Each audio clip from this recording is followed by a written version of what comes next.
Hi guys, in today's video, I'm going to talk to you about exactly why you want to run Google Ads for e-commerce, why it's a great advertising platform, the things it can do for you, and how it differs from things like Facebook. So stay tuned right to the end, guys. Lots of good content to come. Welcome everyone to my intro course for Google Ads for e-commerce. Okay, so who am I? My name is Nik Armenis, guys, and I'm the founder of Armenis Digital.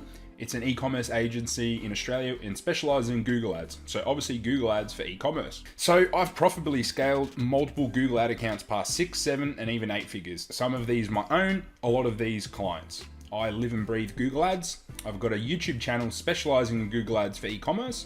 And then I also run a Facebook group called Google Ads for e-commerce, entrepreneurs and agency business owners. Again, I live and breathe Google Ads, guys. So guys, in this video, I'm literally just gonna take you through things like what's the difference between Google Ads and Facebook ads, why would you use Google Ads, and how they obviously differ from what you're probably used to in a non-PPC advertising platform.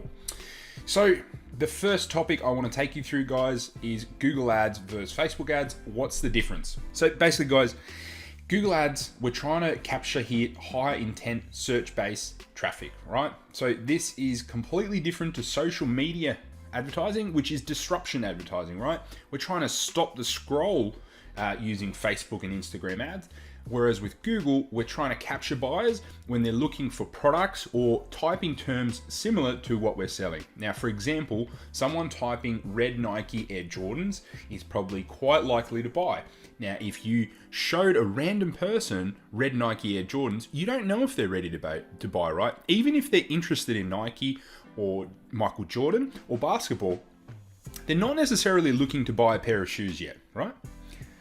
So for the most part, Google uses keyword targeting, okay? So Facebook uses interest-based targeting, which is probably what you're used to. So we're gonna use keywords, and our ads are gonna trigger when those keywords are typed into Google's search engine. So Google uses a pay-per-click model where primarily, although you can in some instances now pay for different types of delivery, Facebook is mainly a CPM model, so cost per 1,000 impressions model.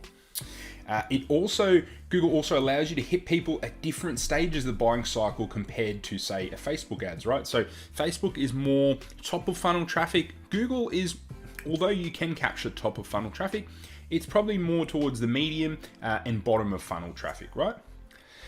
You should also be using both, guys, to maximize your sales potential, brand awareness, and overall reach. So a lot of people ask me, which one should I use?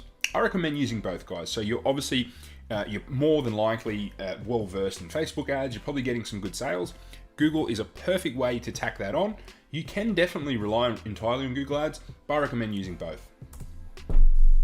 So why advertise on Google, right? So I've already shown you some of the reasons, right? So again, it's intent-based rather than disruption. We're hitting different shoppers. A big part though is we're giving your brand the added trust of Google's brand power. If you're appearing on Google, you're gonna appear like a bigger brand than what you actually are. I feel like Facebook still has that connotation that it could be potentially a scam, given it's on there, given how many scams are on there. People just seem to trust Google a bit more. And as you've seen, guys, as you can see on this matrix here on the right-hand side, you've got online shoppers, right? We're hitting different types of shoppers here. Someone that shops on Amazon is different to the person that's shopping on Facebook, who's different again to shopping on Google. They're all different people. You should try and advertise on all of them because you're going to capture the entirety of the internet. These guys are the juggernauts. The Google customer is totally different. So if you're on Facebook, you're going to be capturing, some people obviously shop on all of these, right? But at different stages, people use different types of tools, right? So they're using different methods of where they're going to buy. So if you're across all of these, you're going to maximize your chance of building a big brand and maximize your chance of getting sales. So that's my other point. So you're going to cover more of the internet, and at the very least, you're going to be able to retarget on the different platforms, right? So Facebook and Google. So it's easier in Google, in my opinion, to test lots of products quickly, therefore making it perfect for general store or broad niche stores, right? I myself have clients with in excess of 40,000 products on their stores, and Google has been the primary traffic driver there just purely because of ease, right? So it's much easier to get a bunch of products in a shopping campaign, get that up and running rather than needing lots of creative on Facebook.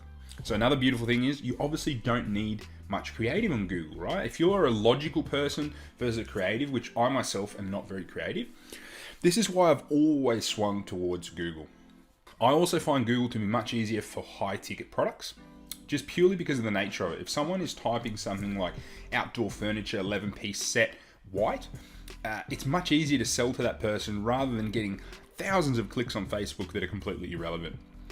The other reason, guys, you should sell on Google is it's strongly focusing on e-commerce and it's creating lots of new products constantly to get advertisers sales. So Google is taking this very seriously. It wants to monetize this, and so it's going to capitalize on all the data it's got to help you guys make more sales. So most people don't have a clue what the different platforms are on Google and when to use them, right? So Google search ads are the text ads, okay?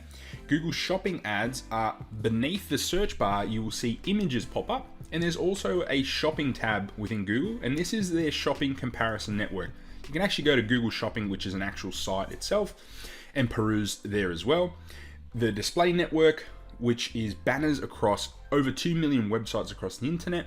YouTube, you're all well aware of. There's multiple placements there, and the newest platform, Discovery. Now, this course is going to focus on shopping because, to be honest, that's where 80 to 90% of your sales are probably going to come from. There are obviously some channels like YouTube where you can do quite well, and search where if you have something and you're selling it's quite specific, you can do really well. But for the purpose of this, I'm going to mainly use shopping and show you guys how to advertise with shopping.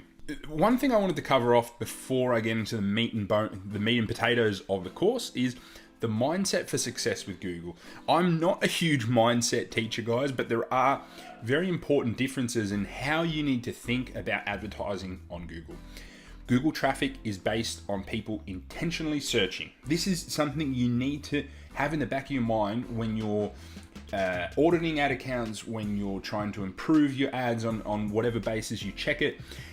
This means the person is in a different mindset when they're seeing your ad versus a Facebook. Understanding the psychological difference will make a huge difference in your success. You need to put yourself in the shoes of the person searching, right? It's totally different to what you're used to. Try and do it and tweak how you think about different search terms. Like, you might think that bidding on shoes is a good idea given that you are selling shoes, but I can tell you right now that is going to drive a bunch of irrelevant traffic, and you're probably going to need to bid much lower for that term versus the specific shoe size, color, and style. If you bid on that, you're much more likely to get a sale. Now, the second point is, I see a lot of people going, oh, but Amazon and eBay and all these big companies advertise on there. I can tell you right now, having done it myself multiple times, you can outrank and outsell bigger competitors. 100%. But only if you spend the time to implement my strategies, properly optimized, and are patient. If you aren't patient, this is the most important thing with Google. It is slower than Facebook to start delivering. It is slower to get sales. It is slower to optimize. It takes time to optimize. It's tedious. But if you stick to it and you stick to it for a long time, you're going to see success. The best clients I've had have stuck with me for 6, 9, 12, 18 months, 2 years. They're the ones that are doing really, really well. They're the accounts that are killing it, okay? So that's it for that video, guys. I will see you in the next one where I show you how to set up all the essential accounts.